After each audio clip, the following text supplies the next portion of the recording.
Alice Austen plays a rather interesting role in the history of photography, I think, because she began to work during a period when a great many women had begun to photograph, and when photography for women was a passport to a more interesting life. Alice Austen, as many people know, was brought up in a fairly well-off family and seemed to be interested in photography from an early age. Austen was not the first woman photographer by any means. There were many, many women before her. There were women right from the beginning of photography.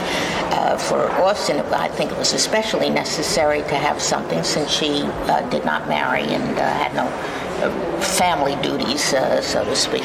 Of course, there never was a husband, so again, that was sort of outside of the norm for Alice Austen's social class during that period. I don't think it was the usual circumstance for a young Victorian woman to be so involved in athletic pursuits. And of course, she took her camera with her. She was young when she received the camera, but most of the photographs are from the 1890s. And by the 1890s, there was already a group of women, a large group of American women photographing. Austen's work was limited by what she wanted to do. This sense that she's somewhat outside of the norm could have given her the motivation to pursue photography when it wasn't that customary. While she made very interesting pictures because of the subject matter she took and the fact that she did frame them rather carefully, to me they don't fly. They don't have any real emotional content as far as I'm concerned. They don't have a further resonance. What about, I have to disagree, what about the one where she's cross-dressed as a guy and she's smoking the cigarette with Julia Brett and Julia Martin? I was talking about these images of the city.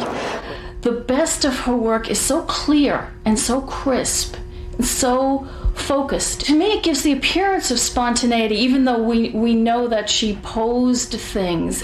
It's just such a wealth of information about life and people and houses. It's magnificent. What caught my eye about Alice's work was the sort of spontaneity of it. It seemed as though the pictures were snapshots, but knowing the era, it was clear that they couldn't be snapshots. Oh, I'm interested in Alice's private life, too, and one of the things that has been questionable has been her relationship with Gertrude Tate. She lived with her for 55 years, and do you have any idea at all about whether she would have seen herself being a lesbian at that time? You remember I said I wasn't going to discuss any of that. Yes, I would consider her a lesbian. I don't think that it's probably likely that she didn't self-identify as a lesbian, mainly because of, at the time of her birth and the time she came of age, the concept of lesbian was not defined the way we think of it today. That really came in the early part of the 20th century. But I do think that she thought of herself as a woman who loved women, a woman who wasn't attracted to men.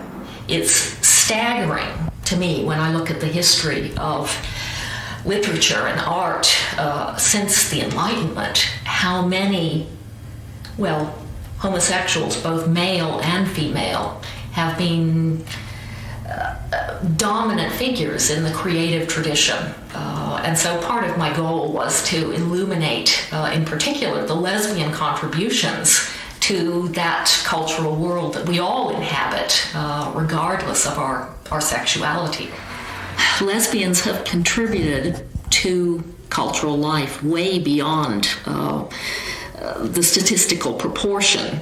I think this is a phenomenon of creativity. The very people who are marginalized by the world they live in, who are in some degree outsiders, have a compulsion, a desire to make their presence known. Alice did seem to have a circle of friends. She went to parties at their houses. I guess her best friends were Julia Marsh and Julia Brett, Gertrude Eccleston, and Sue Ripley. The four of them together were formed a little club that they called the Darned Club. So called apparently because the boys of the neighborhood were annoyed that the girls would spend their time together and not with them. So they were the ones who thought there was a darn club. Trude Eccleston was probably one of her very best friends when they were growing up, when they were young. They visited in each other's homes. They probably slept over. Julia Martin, Mrs. Snively, and Alice in bed. I think that you have to understand that Julia Martin said in many letters that she had no intention of getting married, that she didn't particularly care for men. The one way to look at the picture is, three girls in bed, and the other is three grown women with sexual desires in bed, and it's fairly complex in terms of one woman sleeping and the other woman gazing lovingly. Alice described her life as a larky life. Alice spent a good deal of her life pursuing fun. She did not have any work obligations.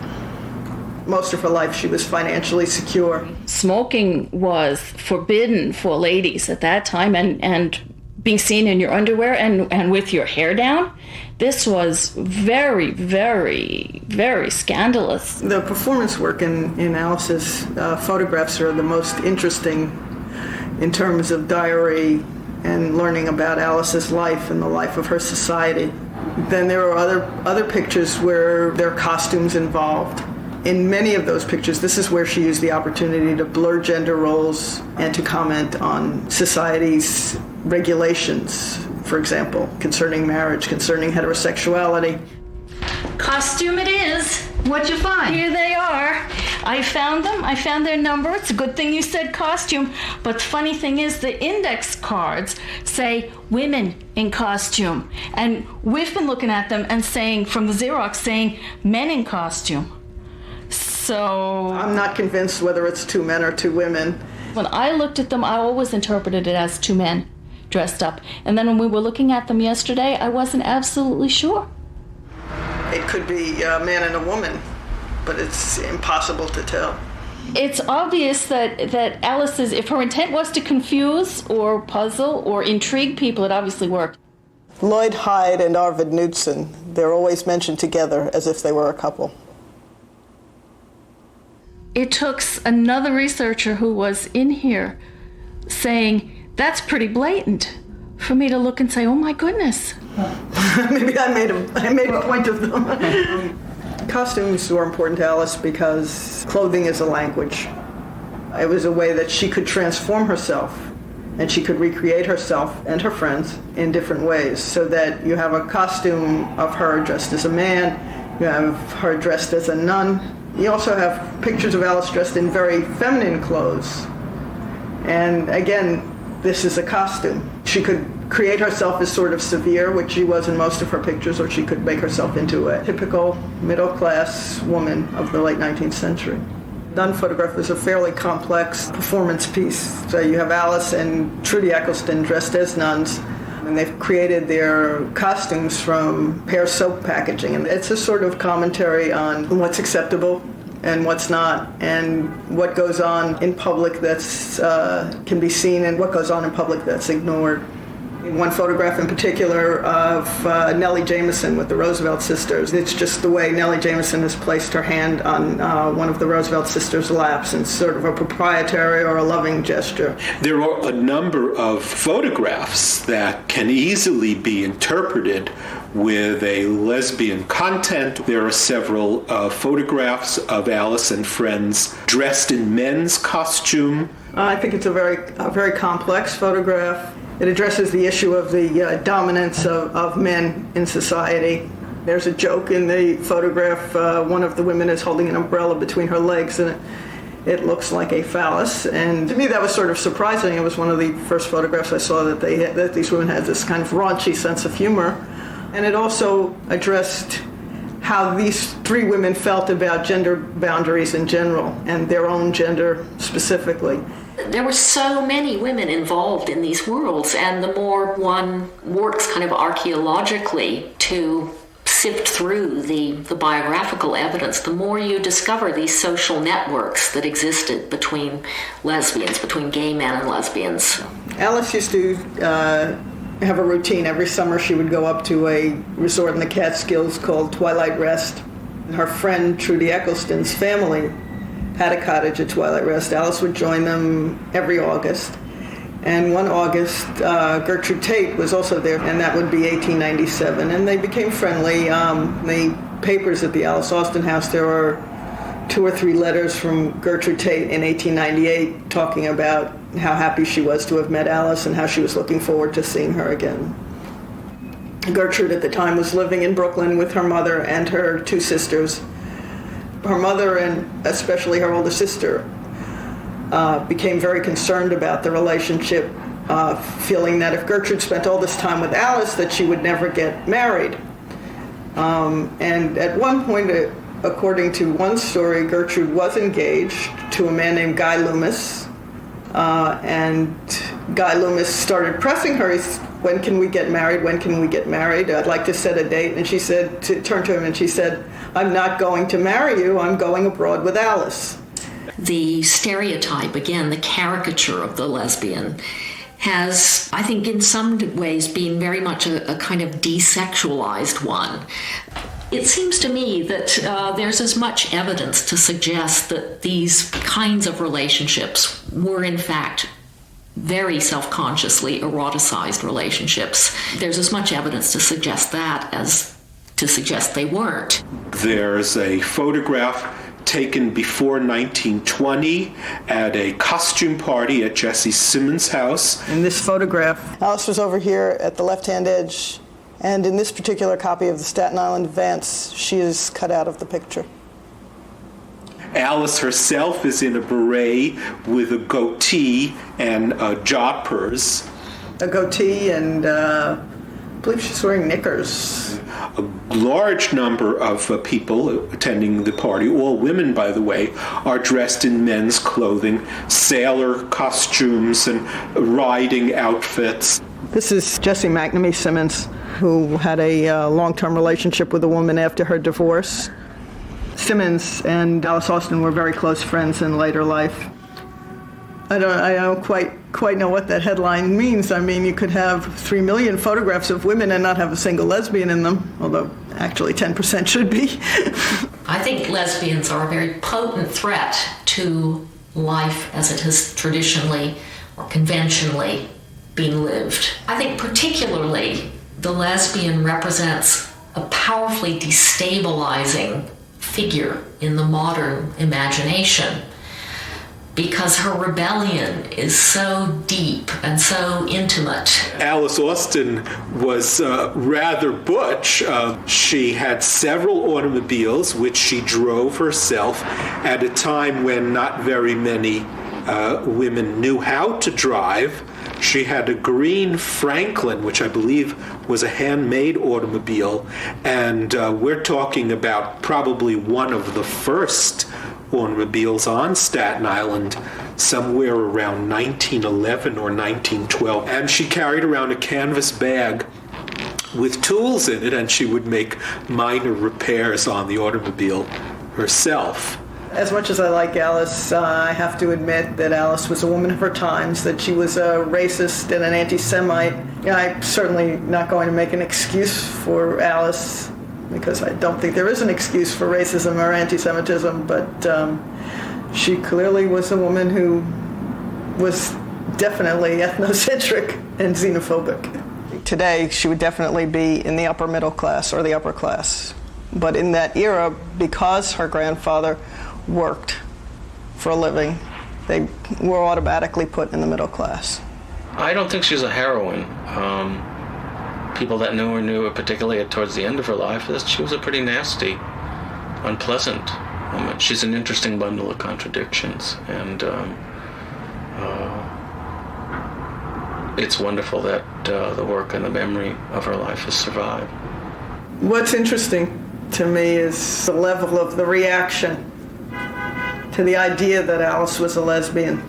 If I say, based on my research, that I believe that she was a lesbian, I'm not saying it to criticize her, and I'm not saying it to make her a more important person than she is. I'm saying it to contextualize her images. If members of the board of the Alice Austen House Museum choose to believe that she's not a lesbian, that's their prerogative. I think that they're wrong.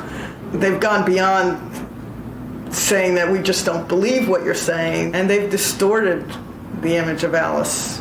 Basically, it boils down to just simple and ugly homophobia. They couldn't accept the idea that their icon wasn't a heterosexual. I think that as a publicly financed institution that the Alice Austen Museum has an obligation to allow scholarship to go where it will. If it were privately held, that would be a different story, but as a publicly held institution, I think they have an obligation. Even if they were to acknowledge that she was a lesbian, they would think it's something to, hide in the closet. It could be that some of them may have their own personal issues involving the closet to protect.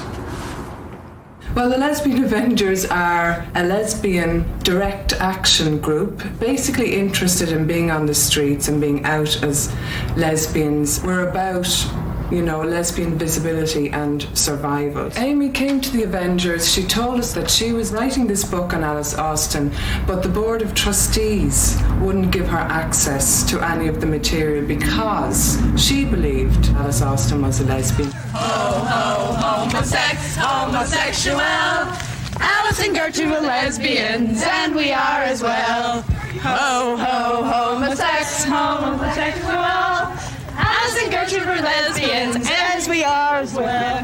Ho, ho, homosexual. Alice and Gertrude were lesbians, and we are as well.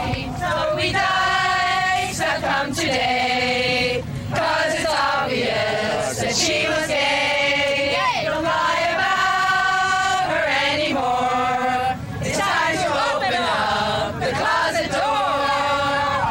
Lesbians, preserving history, preserving history, preserving history. Doesn't even know it. Get out of here. They were just at her house. It's her house that you're standing in. We know her from her pictures. We know her friends. That's her. Do you deny that she's a lesbian? Would you please stop? Why do you deny that this woman who was an important artist? Would you get away from the program, please? There's not a word in their literature. They're erasing the fact that she was a lesbian. And If she didn't have those glass negatives, she would have died in obscurity. Who would have given a damn? And you know why? Because she was disowned and disenfranchised because she made a choice in her lifestyle which you didn't appreciate. She was a photographer. She was not anything else. I think what Alice would have been concerned about is how her life is being projected, especially by gay and lesbian activists who consider her a sister, a pioneering sister, and consider her art, her photography, to be a key early example of feminist or gay vision. I think the board of directors at the Alice Austen House were so intent and so keen on fighting us and fighting what we were saying and keeping Austen in the closet that even though they don't say that she's a lesbian, they must believe that she was a lesbian. I have heard from various people, I don't know how reliable these stories are, that some of the materials have been destroyed, and I do know that some of the materials appear to be missing. The Novotny tapes in particular. And on those tapes, you have the discussion by people who say that Alice was a lesbian. Anne Novotny is another one of those people, and I'm so sorry she's gone, and I know she knew a lot of stuff that didn't ever get into the book because it's a mainstream kind of a book. The book was written in 1976 and chose not to actually state the word lesbian. After the book was published, she did state that Alice and Gertrude were lovers.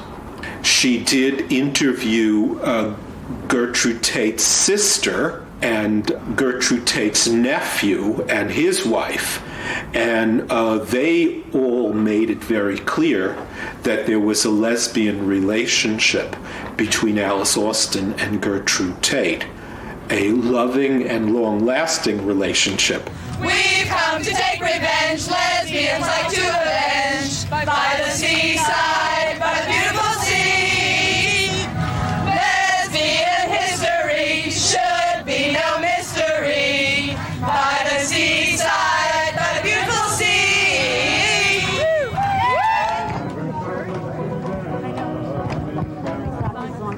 I think the fact that she was lovers with a woman for 55 years is proof enough. They actually lived in this house on Staten Island for 30 years. And then Alice Austen ended up in basically the Staten Island poorhouse. And Gertrude Tate, I think, lived with a brother or a sister in Queens. And even when that happened, she would go and visit Alice. I think that you have to look at Alice's life and the body of her work as a context for concluding whether or not she was a lesbian. And I felt, looking at her life and looking at her work, that she was a lesbian.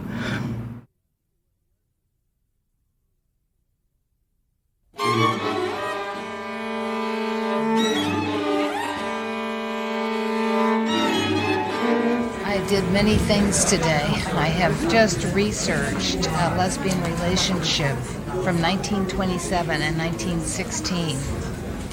Very private photographs, this big, intimate, shot in Holland on a porch between a very famous artist and her lover.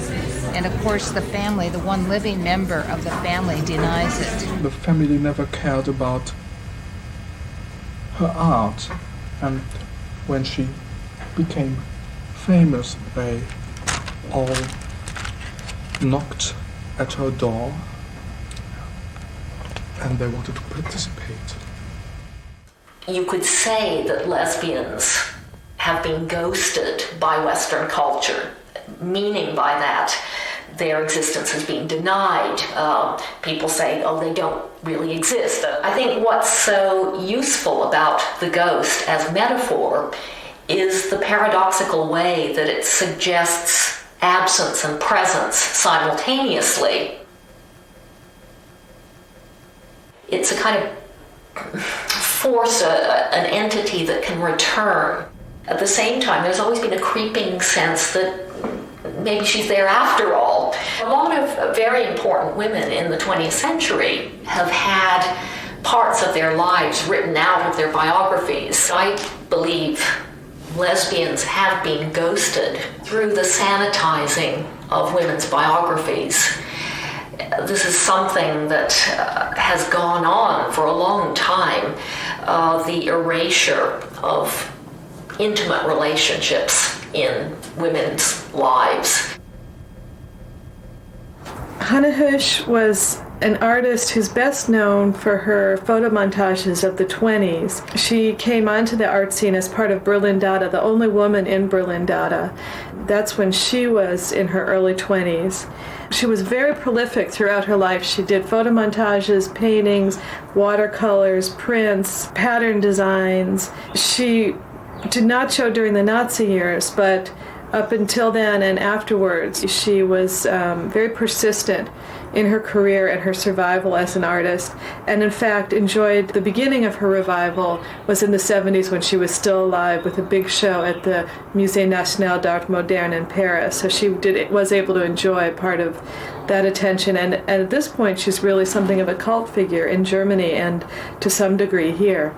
Hannah Höch had 3 major relationships, and then she was also on her own for decades. The first is the one that's most well known, and that was with her fellow Dadaist Raoul Hausmann. It was very stormy, very problematic. She had a 9-year relationship with the writer Till Brugman, Dutch writer. Then she married a younger man, Kurt Matthias. We would consider her bisexual. The way she tended to talk about the 3 relationships was not so much in terms of defining her sexuality, but 3 intense relationships.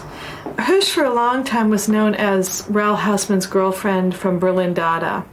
Here would be this supposedly new man and new woman living together, trying to forge a new kind of relationship, and he would be saying things to her like, I hit you because I'm really hitting your father inside you and your obedience to your father and the old values. Garbled, bullshit kind of psychoanalytic theory. But it's very important to realize that Höch was not at all a passive victim. She really argued back very strongly, and she would leave periodically, at one point even hiking across the Alps with her sister Greta and the poet Regina Ullmann. And then Höch continued on foot all the way to Rome. The Dada group was a real male avant-garde art group.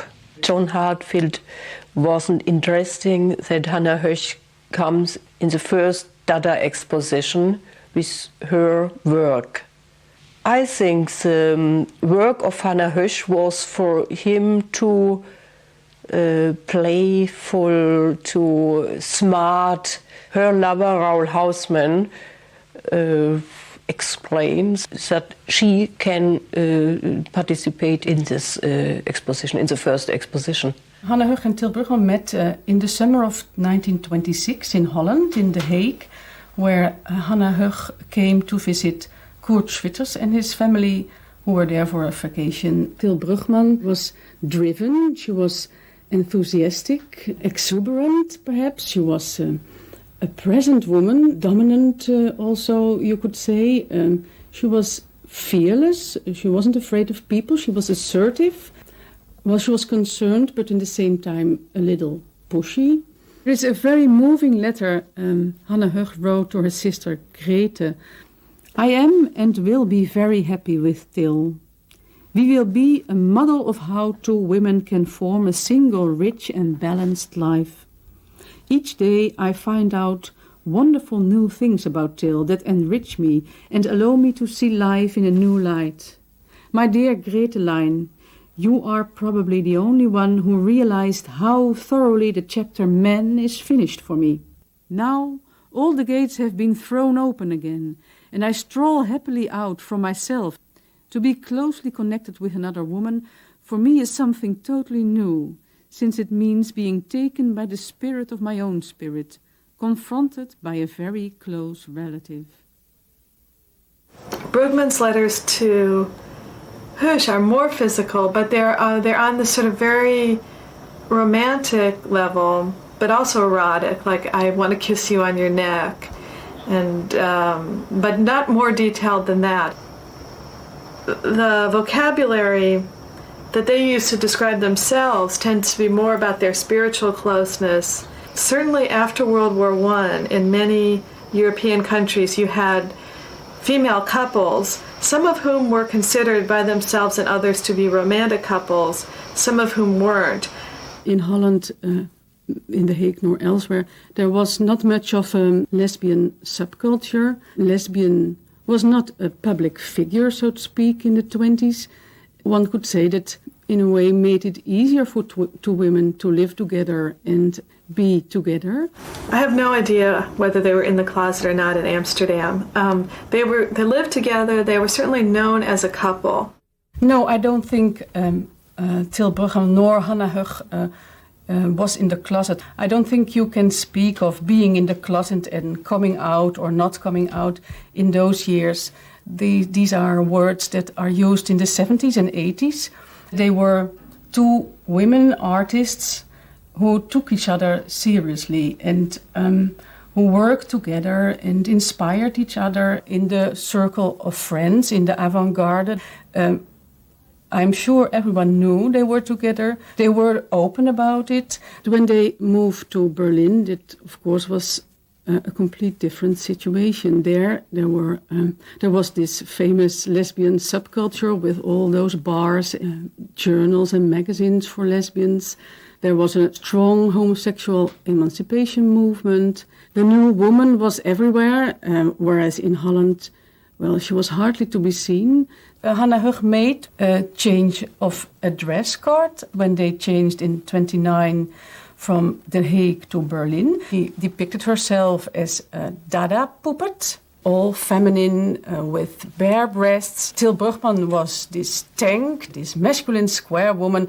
It's a little bit of a joke about their relationship, but then everyone could see what she meant. No, I wouldn't think that Til Brugman or Hannah Höch were in the closet as far as their work is concerned. Höch made a lot of portraits of Til Brugman. She portrayed her lover as a masculine, self-contained woman. There are a lot of signs that she was playing with lesbian identity, so to speak. There's one photomontage called Russische Tänzerin, and I like to see that as a self-portrait. It's also called Mein Double. You see a dancer with woman's legs, with a monocle in the eye, and of course the monocle is a well-known lesbian attribute. There was in Berlin a lesbian bar called the Monocle. There is this famous portrait of Una Trubridge, the friend of Radcliffe Hall, made by Romaine Brooks, who also wears a monocle when she is in full attire. A book that came out in the same year, in 1928, called Berlin's Lesbische Frauen. She played with lesbianism, she played with lesbian fetishes.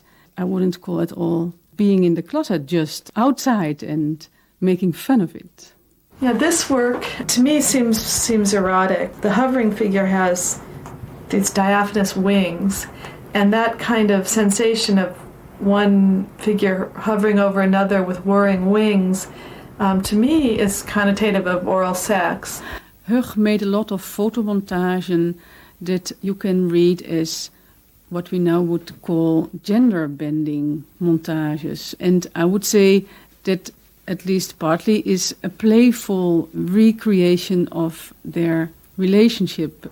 One of the things that I keep arguing with in terms of interpreting Höch's work is preserving the ambiguity of it, especially when you have images that are about androgyny, and this main figure in Domchuza or Tamer is very carefully balanced between male and female. You're not supposed to be able to say, oh, that's a man or that's a woman. Til Brugman went home to her family and showed some pictures of Hannah Höch to her mother. And her mother saw a woman that indeed was very neatly clothed, high-necked, but had a lecherous pose. Her mother commented, though perhaps the two women were unaware of it, the devil traveled with them. When Hannah and Til went visiting to different family members, they stayed in the same bedroom. And my general impression was that there was a lot of acceptance and that Til was liked. I have to say that the family was very open, more open than in fact they may have wanted to be. There were aspects of Höch's life, the lesbian years, and also the fact that she'd had 2 abortions, that the family was uncomfortable with. Certainly the closet as it has existed over this century is in many ways a very impoverished one. It's not invariably a matter of self-protection. I think the deepest closets have to do with family members. But I know it from the family, I know it from the politics of the art market, that the point that Hannah Höch is more political, more feminist, more lesbian than art market like it. The first Hannah Höch retrospective is going to open tonight. The museum has told me that I cannot tape inside, so I've decided that I would come and try to meet a few people outside the museum to ask them if they know that Hannah Höch was a bisexual woman, and if that relates to the way one reads her work. So I don't think it influences the way that you look at the art, but in knowing this about them, I can appreciate their openness. Are you going to the Hannah Höch exhibit? It's Nope. opening tonight. I'm not. No, I'm not. Good luck, though. Why? Why do you ask? Did you know that she was a bisexual woman? I knew that. I was proud that it was in the brochure, though it's not in the law text. Oh. It does say that she had a relationship with women. So I was glad that they actually said that instead of sort of glossing over it. Yeah, that's in the brochure, but not. And why do you think it wasn't in the wall text? Possibly because there's less space. Was the museum a closet? Til Brugman tried and succeeded in organizing exhibitions in Holland. And in fact, the first one-woman exhibition was in The Hague in 1929. The theme that both were very attracted to in those years was criticizing and joking about women's role in society, the difference between men and women, the codes men and women were obliged to follow. Til Brugman wasn't very successful in publishing her work. Til Brugman wrote a lot of sound poems, but there are only 5 of them that are published. We know about her work that was not published but written in the 20s and 30s by Hannah Höch's archive. The scrapbook is this great scrapbook that Höch made for herself in the early 30s, probably, out of media images. She was part of the general excitement in the 20s and 30s about the mass media boom into daily culture, and she loved the weekly illustrated newspapers and the magazines and would clip all kinds of images from them. There's just this kind of voyeuristic fascination that I don't think even that can be sort of quickly called racist. It's voyeuristic. It's a kind of nostalgic and naive. Assemblage of Hannah Höch from her garden. I found it. Oh. There are descriptions that Hannah Höch tell Til Brugman's word and Til Brugman's temperament was so heavy for her.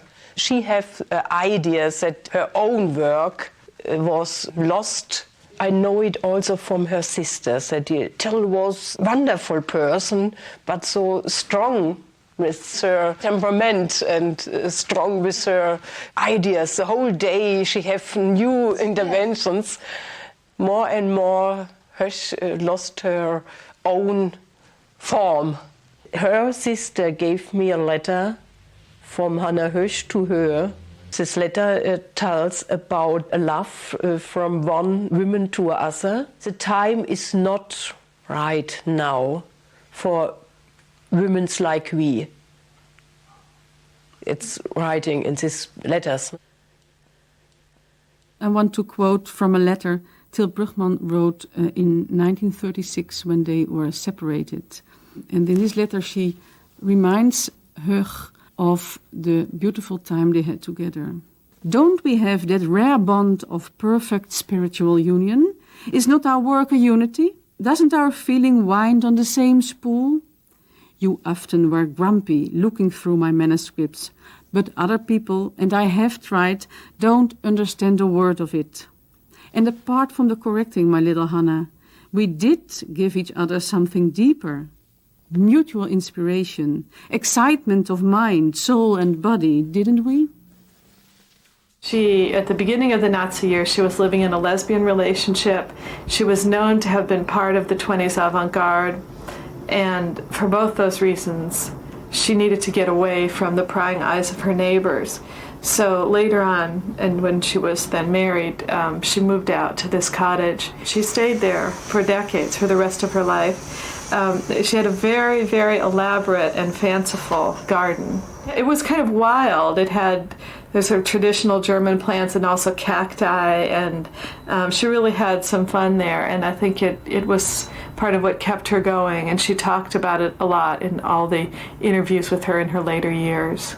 But the biggest threat to Höch's history in terms of talking about her sexuality right now is that it's seen in very categorical terms.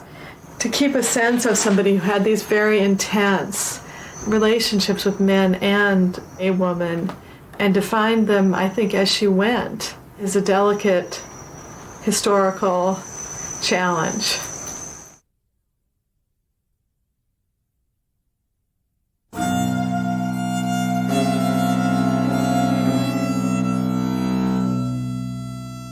think there was a point where the closet appeared in my work.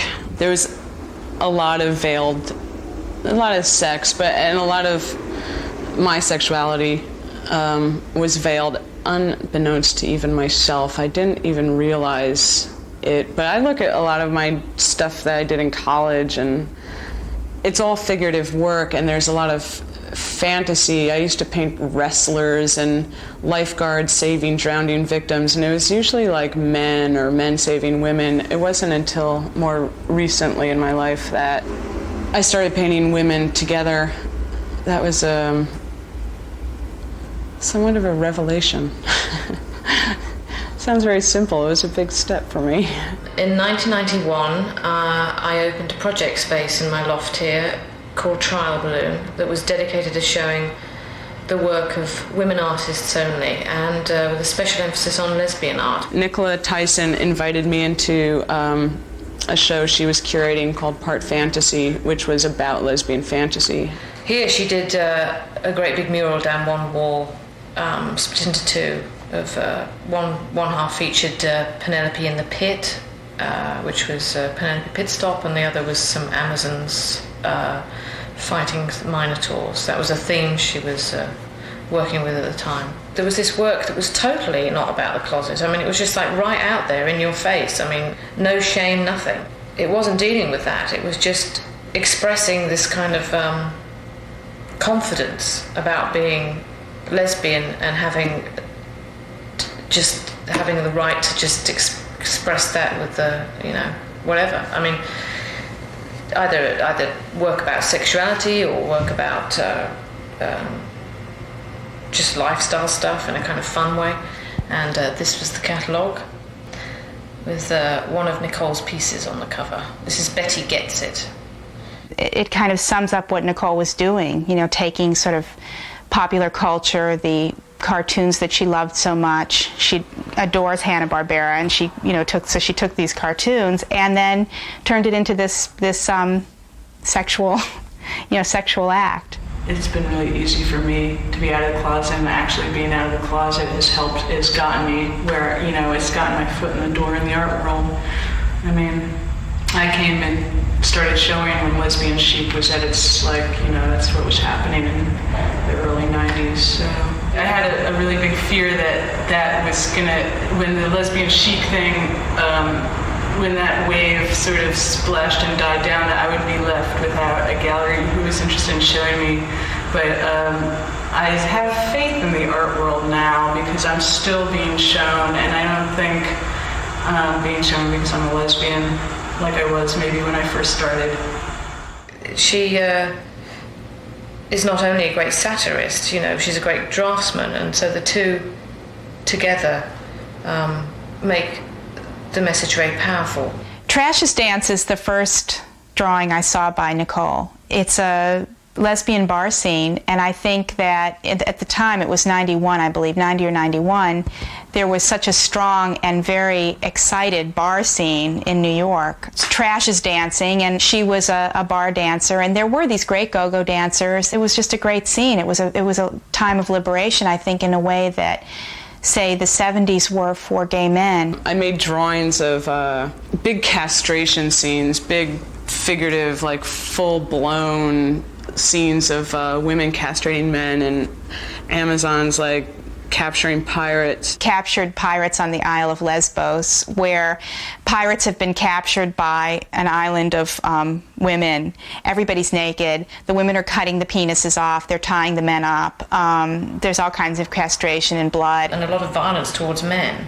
She had a lot of images where Amazonian kind of women were cutting men's dicks off and all sorts of things, but with a certain humour. This was just so liberating and so fun to see, and so over the top. I think in Nicole's work as well, the actual practice to me is as much lesbian practice as any of the subjects that she depicts. The way I work with collages, there's no end to it. You don't know where the hell you're going with it. It could go anywhere, and it keeps building.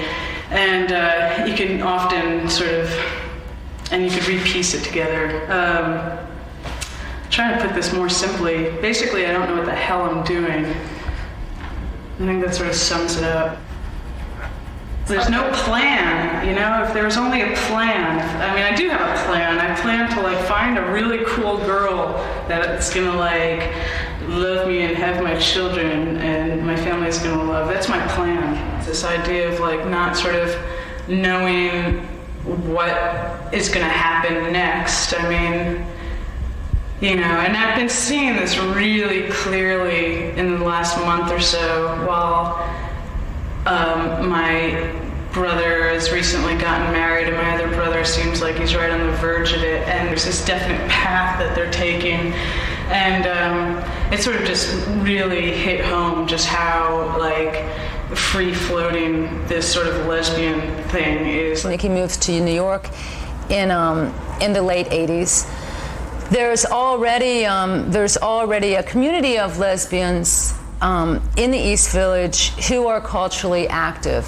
By the late 80s and early 90s, there's also heroin in the East Village lesbian community, which was not here before, was not here when I came to New York in the early 80s. And Nikki was part of the East Village heroin community too, which at the time and still is very much in our community. Yeah, the last like year and a half I've spent sort of recovering. At that time, it was very fashionable to do a lot of drugs. Everybody was doing a certain amount of drugs, and but just some people did it more than others. And Nicole did an awful lot, and it really did start to get in the way of things. Yeah, I mean, it fueled her on the one hand, I think, to go into some crazy free association, which I think sometimes perhaps would have been more difficult if she'd been completely sober. There was a lot of atmosphere, like around, you know, an artist heroin addict's loft can look pretty out of control. So it was really exciting for people to, like, art people to come over and visit, and, you know, this is really pretty dull comparatively speaking. I don't know, the art world's like a circus, and I think I was like a freak in, you know, some sort of freak show, and I was painting murals, and I'd be working all night. The exotic, the freak, the token. If it is used descriptively, the word lesbian still ends up being like some kind of freak word, because people don't really know what a lesbian is, and they don't want to talk about what a lesbian is, they don't want to talk about why a lesbian is, they don't want to talk about the implications of lesbianism to the larger culture. One review after Nicole's show, Peter Sheldall's review, where I felt that there was almost a kind of prurient pleasure being taken in who she was sexually. There was a certain kind of paternalistic, condescending quality to the way he wrote about Nicole in an article called Our Nicole. Who's Nicole is he talking about? Who has the right to appropriate her in that way? It was creepy. A critique of the show by Grace Gluck in the New York Times, she seemed especially upset by the drawing Jesus fucking Christ. It just seemed to her to be a totally gratuitous, outrageous act. Nikki's class position is certainly intrinsic to her survival out of the lesbian heroin network. Without her class position, I don't think she would have been able to go to the Betty Ford Clinic. But when it came to me fucking up and getting addicted to drugs, it was only me who could like bail myself out of that. So I took myself to Betty Ford. I came from an upper middle class family from Scarsdale, and it enabled me to attend the art school of my choice, Rhode Island School of Design. My art education didn't include any women. I mean, hardly any. It's war. That's what they teach you in art school, that painting's like a battle, and you're like in war against, like, you against the canvas. All this really great romantic stuff about painting. Who told you that? Well, it's like just this stuff like these old dogs in art school used to like, you're like, it's a battle, you gotta fight it out. You're battling. You never heard this kind of stuff? It's you against the canvas. It's gonna try to kick you out of your ass, and you gotta wrangle it in like a wild stallion. There are artists who are deceased whose museums own their work. Right. Okay, so they are denying a museum. If you don't claim that in your lifetime, it could happen after your death. And then that museum keeps saying, oh, she wasn't gay, she wasn't a lesbian. Phew. Yeah? Huh. Wow. Really? Wow, you would think it'd be good for the museum to say they were gay, kind of stir things up, stir a little interest up. I mean, I don't really know any artists who are in the closet. I mean, it seems kind of hard to be in the closet and be an artist because you're making this work and the work comes from yourself and you put it out there. How could you be in the closet? I mean, you don't have much of a choice if you're just showing it, you know. I mean, who's an artist who's in the closet?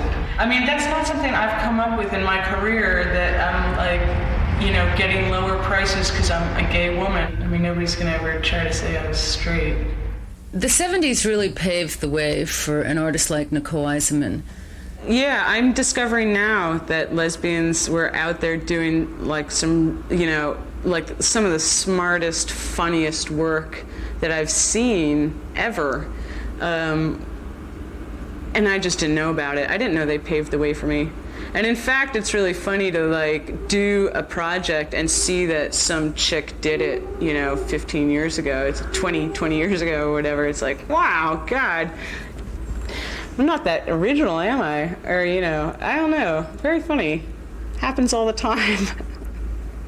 Lesbian feminists during the 1970s created the space so that those of us who come after have somewhere to walk around. We have somewhere to move politically, somewhere to move socially, and somewhere to move artistically. She talks much more about great male artists of the past, and she talks about underground comics, and she'll talk about all that sort of thing, but not so much what was going on in art by women in the 70s. Sometimes I think I'm not in the closet, and then I catch myself being in it. I tend to like to make my life sound a lot easier and be in denial of like the tough stuff. I don't know if it's all like, I don't know, maybe about homophobia I don't come across it as much, but I think I tend to sort of like try to ignore the little tiny things that you experience daily. Yeah. There was the destruction of the Whitney, and then there was a big farcical thing about the biennial. And the biennial was like reaching some sort of goal, like a major goal. As you go on and you set other goals. The biennial, it was very tame, the work she put in there, and there was hardly any lesbian content. And there's an opportunity to like really go for it.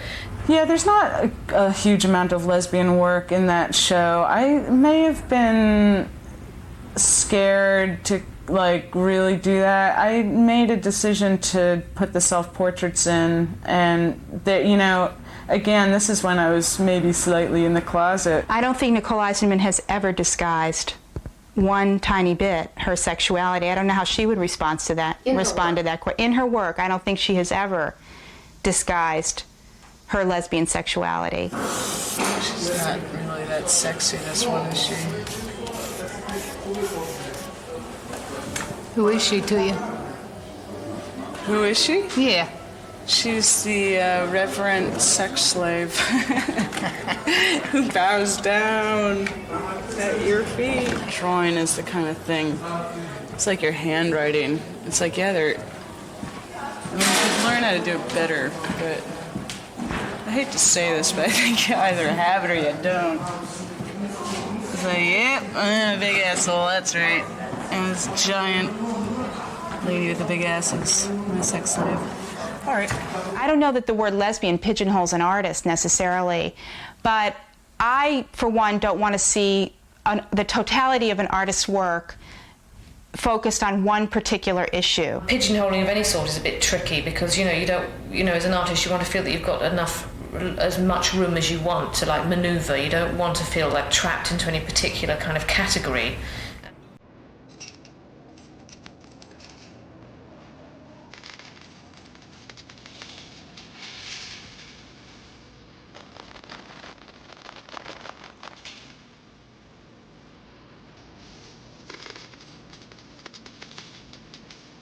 she is very out there. She's brave in all kinds of ways in her work that I think, in many ways, stem back to her sexuality.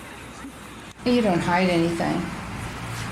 Me. I definitely don't hide anything. So, there's like a big daisy chain of women like having oral sex upstairs. I'm definitely not hiding anything.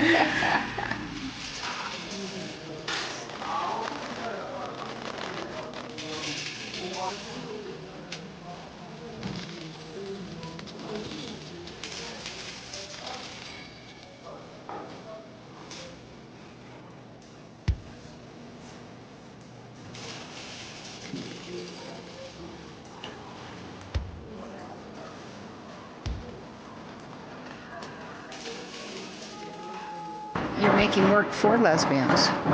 Well, this isn't actually a lesbian. This is a married woman who wants like a lesbian scene on her ceiling. I mean, this stuff is erotic and sexy for anyone. I mean, everybody like fantasizes about, you know, lesbian sex, straight women, gay men, straight men, you know, maybe all excluding gay men. Don't you think? Yeah. Or is that just my idea as a lesbian that everybody fantasizes about us? I think that's true. No, it's true. It's But, sexy and erotic. I mean, you can't, I mean, even if you're not, I mean, it looks good.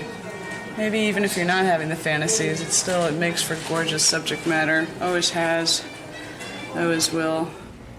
And that was always so weird. You know, these people, these collectors, you know, these heterosexual collectors would buy this stuff up. And, yeah, you have to wonder what their relationship to these images is. I remember one image that was called Lesbian Recruitment Centre, and it was these big dykes picking up these girls over their shoulders and taking them into this house, and then through the windows you could see, you know, some kind of like lesbian initiation kind of sex thing going on. There was loads of stuff like that. But like I say, you know, it's just not where, you know, you can't see it now. I mean, it's hanging in people's homes somewhere. The market still hates women. You know, it really does. That's the bottom line. I mean, there are very few women who have managed to transcend that, the kinds of restrictions that are placed on big ambition. Men do it all the time, but women don't. I'm always disappointed by it. A lot of powerful women in the art world are misogynist. It's incredible, but true. And so, you know, they're misogynists about straight women, let alone gay women. And that's a problem, you know, the kind of powerful fag hags of the art world. So there is a glass ceiling, yeah. The closet is for women. Women are just all shut up and not out there, for sure, yeah. It's terribly unfair.